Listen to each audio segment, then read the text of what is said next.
Hola, ¿cómo les va a todos? Bienvenidos una vez más a mi canal de YouTube que tengo un poco abandonado. Voy a hacer un video que me están reclamando mucho, que es que dé una opinión acerca de esto que está pasando con Fabiola Yáñez y Alberto Fernández. A ver, en primer lugar, quiero dejar en claro que me parecen dos sujetos abyectos, ¿no? A Alberto Fernández yo mismo lo denuncié en la Facultad de Derecho, reclamando que le retiren su cátedra, fundamentalmente porque en ocasión que fuera denunciado por haber infringido las reglas de la cuarentena que él mismo impuso, a partir de las 0 horas de mañana deberán someterse al aislamiento social preventivo y obligatorio. decía que no había delito porque no había provocado un peligro concreto en su conducta, pasando por alto que las figuras del 201 y del 202 son figuras de peligro abstracto. Fabiola convocó una reunión con sus amigos y a un brindis, que no debió haberse hecho. Entonces digo que un profesor de la Universidad de Buenos Aires de Derecho Penal reclame la verificación de peligro concreto en un delito de peligro abstracto, bueno, parece un poco reñido con las exigencias mínimas para enseñar la materia. Gracias a Dios parece que fueron los mismos alumnos los que decidieron no anotarse, bueno, y desapareció su cátedra. En relación a Fabiola Yáñez, a mí me parece que es una persona que está queriendo lavar su imagen en ese sentido. Es una opinión personal.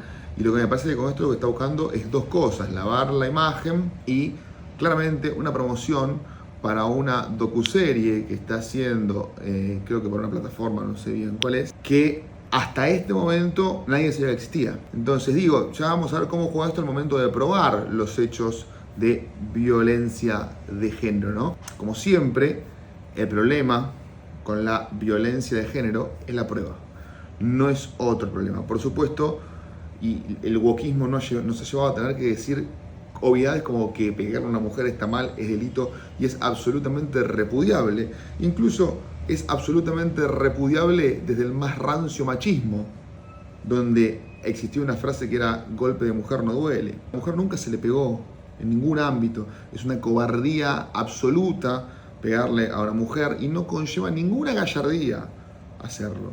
Con lo cual, eso como para que quede claro, ¿no? Pero el problema sigue siendo la prueba, porque así como es una cobardía absoluta pegar a una mujer, es un acto miserable condenar a un inocente por algo que no hizo, independientemente de quién sea ese sujeto y de cuán miserable sea en su condición personal. ¿Por qué afirmo que me parece que lo de Fabiola Yáñez es una movida para hacer un lavado de cara? Bueno, hay una nota que salió en La Nación que dice que una vez que pase este escándalo, Fabiola Yáñez quiere caminar tranquila por esta ciudad. No quiere escuchar insultos ni reproches, como le pasaba las pocas veces que salía a la calle en Buenos Aires. Los reproches públicos se acentuaron después de haber festejado su cumpleaños en la Quinta de Olivos, mientras afuera regía una dura cuarentena por el COVID. Quiero vivir en paz en todo sentido, dijo una fuente de su entorno a La Nación. Vimos en la nota que hizo a Infobae que dijo, ¿no?, que trató de deslindarse de la celebración de la fiesta. Entonces vemos, hay una primera intencionalidad. Una segunda intencionalidad surge de otra nota de La Nación, donde señalan que vivir en paz, como dicen desde su entorno, significa también una reinserción laboral y sobre todo un bienestar económico estable. Entonces pareciera que acá habría una cuestión bastante clara, una motivación bastante clara detrás de la denuncia, ¿no? Porque siempre en las causas de género se contentan con esto de que la declaración de la víctima es prueba, y es prueba suficiente, y es prueba suficiente para conmover el estado de inocencia, y siempre se afirma certeza, más allá de toda duda razonable, para condenar al imputado, pero paradójicamente la certeza se afirma sobre una pregunta, que es ¿por qué mentiría la víctima? Bueno, la realidad es que no lo sabemos por qué mentiría la víctima, qué motivos tiene para mentir. Lo que sí me hace un poquito de ruido que se pueda declamar certeza a partir de formularse una pregunta, cuando justamente uno se formula preguntas para despejar dudas. Entonces, eso es un poquito ya reñido con las máximas de la experiencia. Sin embargo, acá hay motivos para realizar una denuncia falsa. Y ahí me llama también mucho la atención esto de llamársele víctima a quien en realidad es denunciante. Tengamos mucho cuidado con esto, porque la palabra crea realidad. Pero una cosa que es importante destacar: la Biblia, desde mi punto de vista, es derecho positivo en Argentina, porque la Constitución Nacional, en su preámbulo, remite a Dios como fuente de toda razón y justicia. Y la Biblia es la palabra de Dios. Entonces digo, en este sentido, Recordemos que en el Génesis, la Biblia dice, Génesis 1.1, si no recuerdo mal, en el principio era el verbo, y el verbo era Dios, y Dios era el verbo, y por él fueron hechas todas las cosas. El verbo es la palabra. Y digo, la palabra crea realidad, entonces esto de llamarle víctima a quien en realidad es denunciante, no tiene ningún sentido. Porque incluso cuando uno compara el artículo 83 del Código Procesal Penal con la ley de víctimas, no es que haya derechos mucho más amparados en la segunda que en el primero. Y sin embargo en el primero se le llama denunciante o querellante, y eso no coarta ningún derecho. Esto de llamarle víctima conlleva desde ya la contracara de que el imputado es culpable, y eso no puede ser así. Ahora bien, estamos hablando de que normalmente se afirma que con la palabra de la víctima, entre comillas, alcanza para probar los hechos. Yo no sé de dónde se sacó esta teoría de que con la palabra de la víctima alcanza para probar los hechos, o mejor dicho, sí se citan aleatoriamente, como si fueran fórmulas mágicas, los precedentes, Penal de Castro, Rosendo Cantú, Campo Algodonero o Fernández Ortega, que es el mismo en realidad. De ningún otro precedente surge eso. Se cita la Convención de Belén do Pará, que exige al Estado prevenir, investigar y sancionar la violencia de género. En ningún lugar habla de que se pueda probar con la palabra de la víctima. Esto surge de una mala interpretación del precedente Rosendo Cantú. En el precedente Rosendo Cantú, esto lo creo haber dicho en algún otro video, pero es coherente con este. En el precedente Rosendo Cantú, lo que ocurrió fue que una mujer perteneciente a una comunidad indígena estaba lavando la ropa en un río. Vinieron un grupo de militares buscando a unos guerrilleros, le preguntaron, no sabían, no quiso contestar o no sabía qué había pasado con esta gente, y abusaron sexualmente de la señorita. La señorita se la denuncia en México, el Estado mexicano no investiga. La señorita se presenta ante la Comisión Interamericana de Derechos Humanos y la Comisión Interamericana de Derechos Humanos demanda al Estado mexicano ante la Corte Interamericana de Derechos Humanos diciendo, bueno, violó su deber de investigar. Correcto. Recordemos que la Convención de Belén do Pará establece el deber de los estados de prevenir, investigar y sancionar.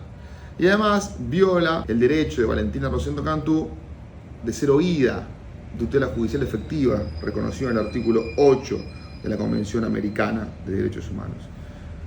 Efectivamente, el Estado mexicano es condenado. En ese contexto, lo que la Corte Interamericana dice, que a la Corte Interamericana como tribunal internacional para declamar la responsabilidad internacional del Estado mexicano por haber omitido el deber de investigar y por haber cercenado el derecho a la tutela judicial efectiva de Valentina Rosendo Cantú, le alcanza para tener por acreditados los hechos con la palabra de Valentina Rosendo Cantú, porque el Estado mexicano, quien es el que tenía que tener los documentos que dieran cuenta de la investigación, no lo tenía. A partir de ahí se deduce que esto es trasladable de forma automática al derecho interno. Ahora, esta afirmación surge porque nadie lee el fallo completo.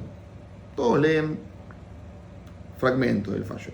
En el mismo fallo, la Corte Interamericana, en el párrafo 104 de ese fallo, dice, como lo ha señalado esta Corte, desde su primer caso contencioso, para un tribunal internacional, los criterios de valoración de la prueba son menos formales que en los sistemas legales internos. Su procedimiento, como tribunal internacional que es, presenta particularidades y carácter propios, por lo cual no le son aplicables automáticamente todos los elementos de los procesos ante tribunales internos. La protección internacional de los derechos humanos no debe confundirse con la justicia penal. A los efectos y propósitos de la sentencia de esta Corte, los elementos de convicción que surgen del acervo probatorio resultan suficientes para arribar a la conclusión antes señalada. Los estándares o requisitos probatorios no son los de un tribunal penal. La Corte dice, los elementos de convicción que surgen del acervo probatorio resultan suficientes para arribar a la conclusión antes señalada, a los efectos y propósitos de la sentencia de esta Corte, es decir, de la responsabilidad internacional. Con lo cual, es claro que este fallo no surge esto de que hay que probar con los dichos de la víctima o de la denunciante. A mí me sorprende mucho estos criterios jurisprudenciales que livianamente sostienen que, bueno, que como hay poca prueba en este tipo de hechos, porque son hechos que ocurren en la intimidad, entonces hay que ser más indulgente al momento de valorarla. Bueno, yo creo que es al revés, que como hay poca prueba, hay que ser más cuidadoso al momento de valorarla e intentar extraer de esa evidencia la máxima capacidad de rendimiento, pero de forma cuidadosa, porque cuando uno tiene menos, lo maneja con más cuidado, si no, estamos yendo en contra de la lógica más elemental, y recordemos que las reglas de la lógica y las máximas de la experiencia son parte de la sana crítica racional. No alcanza con la declaración de la víctima, como lo reconoció ahora en un rapto de iluminación Julia Mengolini, de repente coincide conmigo, que lo vengo diciendo hace 7 años. No quiere decir que cualquiera llega y dice, a mí me pasó tal cosa, entonces yo le creo. No, yo te voy a escuchar y vos vas a tener que probar lo que estás diciendo. Ahora bien, ¿cómo hacemos para probarlo? Bueno, acá hay cosas para probarlo, ¿no? Acá Fabiola afirma haber recibido un golpe y aporta una foto de un moretón. A mí lo que me llama la atención, o mejor dicho, no quiero decir que me llama la atención, pero me pregunto, un golpe que deja semejante moretón, ¿no debería ir acompañado de hinchazón? A mí me parece raro que no haya hinchazón en ese golpe. Digo, a ver, para que tengamos en claro, los moretones van cambiando de color a medida que el tiempo pasa. En un primer momento es rojo, entre los 2 y los 3 días se pone negro, aproximadamente entre los 4 y los 6 días se empieza a poner violeta, y de los 6 días hacia adelante se empieza a poner amarillo hasta que desaparece. Por el color que se ve en la foto, pareciera que tú tendrías un día. Y si eso fuera producto de un golpe, tendría que haber una hinchazón desde mi punto de vista, que puedo estar equivocado. Por otro lado, a mí me sorprende que el golpe esté en el ojo derecho. Si el expresidente golpea con su mano derecha o es diestro, el golpe debe estar en el ojo izquierdo, aunque podría ser un golpe con la otra mano. Todas son cuestiones que me llaman la atención, que van a ser, por supuesto, deben ser cuidadosamente examinadas, pero lo que quiero decir, no nos guiemos al momento de atribuir responsabilidades penales por la simpatía o antipatía que nos pueda causar el sujeto pasivo, o sea, es decir, aquel quien está siendo sometido a proceso justiciable, el imputado, el acusado. Porque en definitiva lo que se está haciendo es hacerle el caldo gordo a una ideología que en definitiva estamos en contra. O sea, esto de condenar a alguien con la palabra de otro. La verdad que resulta muy tentador señalar a todos los que eran defensores acérrimos del yo sí te creo hermana, señalar a todos los que eran defensores acérrimos del feminismo, que estaban ahí en la primera línea de batalla y que ahora se miran entre ellos como diciendo, no, bueno, y ahora que nos tocó a nosotros, ¿qué hacemos? Bueno, justamente hay que tratar de no perder esa coherencia como la han perdido.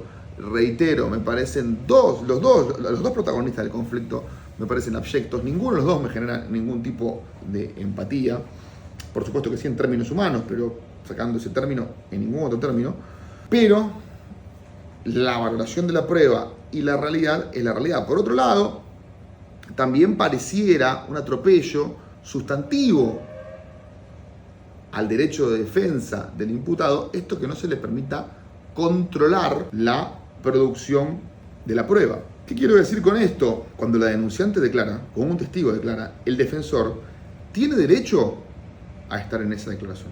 Esto emerge del artículo 8.2, inciso F, de la Convención Americana de Derechos Humanos, en cuando establece el derecho de la defensa a interrogar a los testigos, y surge del artículo 203 del Código Procesal Penal de la Nación. Ahora bien, alguien puede decir, no, bueno, pero esto es para el debate, muchachos, cortémosla con esa cantinela que con tanto esfuerzo los defensores logramos eliminar.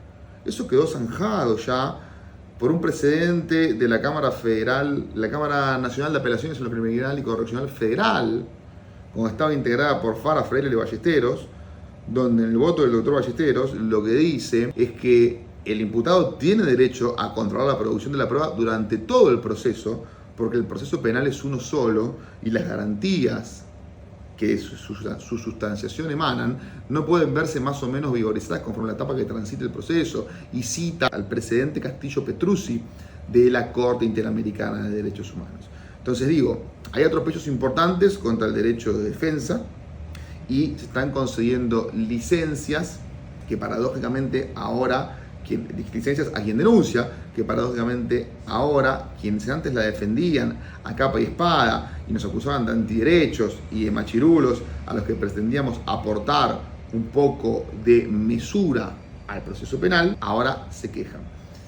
Con lo cual, desde mi punto de vista, entiendo que es un proceso más. Por supuesto que lo haya sido protagonizado por la investidura presidencial es algo que le aporta una cuestión de gravedad institucional, porque trasciende, por supuesto, el mero interés de las partes, sino que nos interesa a todos los que estuvimos gobernados durante 4 años por ese circo que estaba ocurriendo a espalda de todos y no lo sabíamos.